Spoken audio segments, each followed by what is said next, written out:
My name is David Dooling. I grew up in a suburb of Boston called Newton.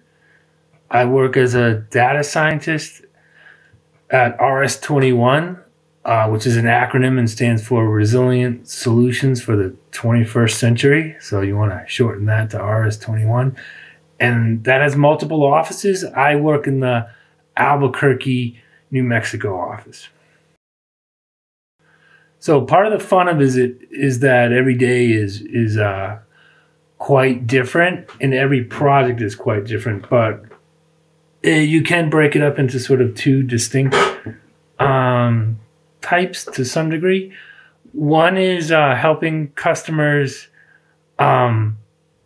use data to help them in really complex situations to make predictions.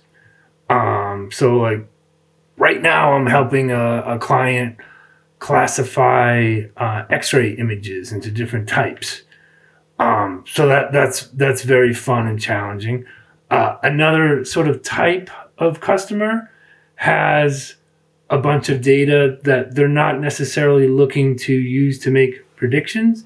They just want to take like a snapshot of the current state of affairs to like see what the data is telling them, which can be extremely useful also just in and of itself. So those are kind of like the two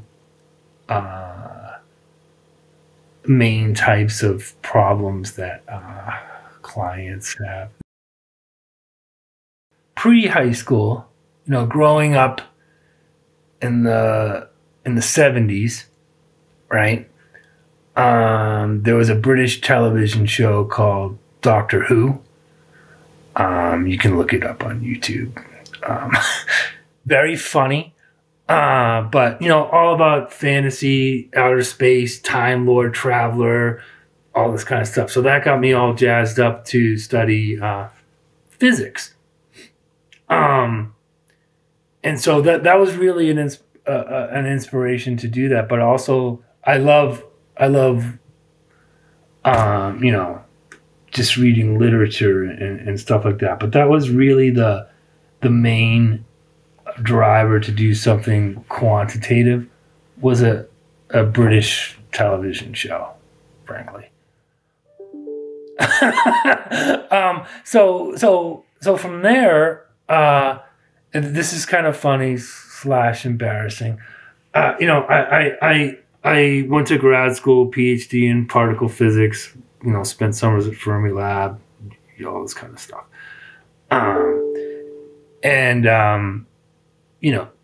Got to live in Canada. One really cool thing about quantitative science careers like that, and I'm trying to look at the camera, is it's kind of like a international group that they go to conferences. They live kind of a really fancy, cool lifestyle, going to international conferences that people pay for all the time around the world, living in exotic places every couple of years and all this kind of stuff.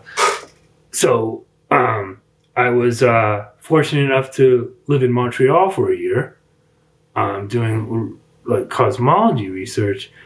And this was right after 9/11. And then I went back to my old university to give a talk, and a professor there told me that Los Alamos National Lab here in New Mexico was hiring, and did he want me to make introductions? So I'm going to tie this back to Doctor Who. I had no idea what Los Alamos was. I had conflated it in my mind with, Area 51, alien autopsies, that kind of thing. So I'm like, yeah, sign me up. So basically so I guess my point is even though I didn't really know what was going on at Los Alamos, I ended up going there, just kind of going with the flow in my career. Wherever you are, I almost feel like anything can be super interesting if you look at it in the right way. So yeah, it turns out there weren't any alien autopsies going on at Los Alamos.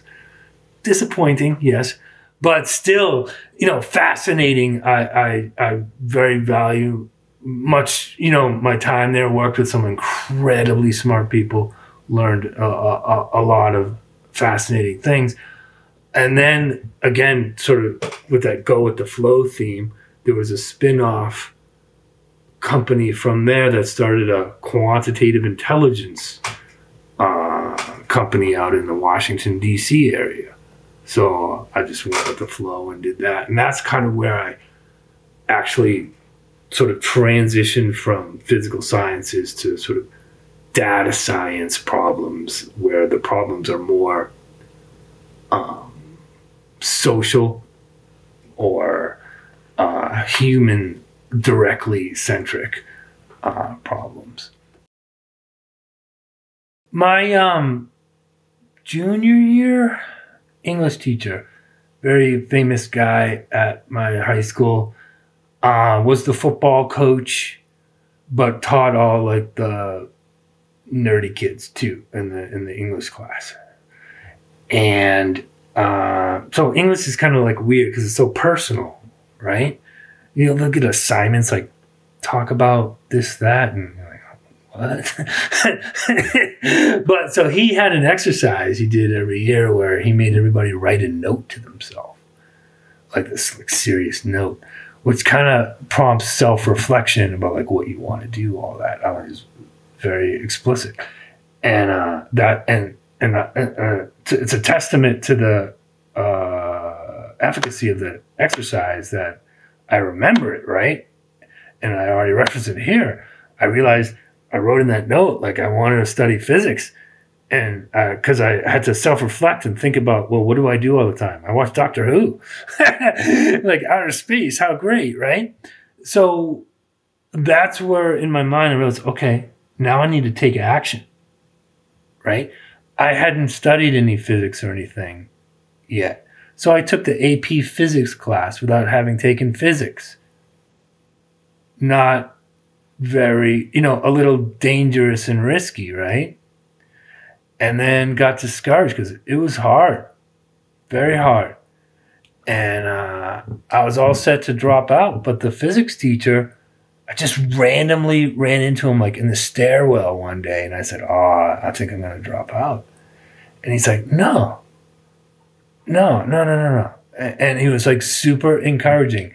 And this particular teacher was not known for being Mr. Nice or encouraging, right? But I always thank him for like doing that. Like, he used to have a calculator with a random number generator, press it and point at students to go up and do the coursework, like do the problem. He said, I'm teaching this like a college course.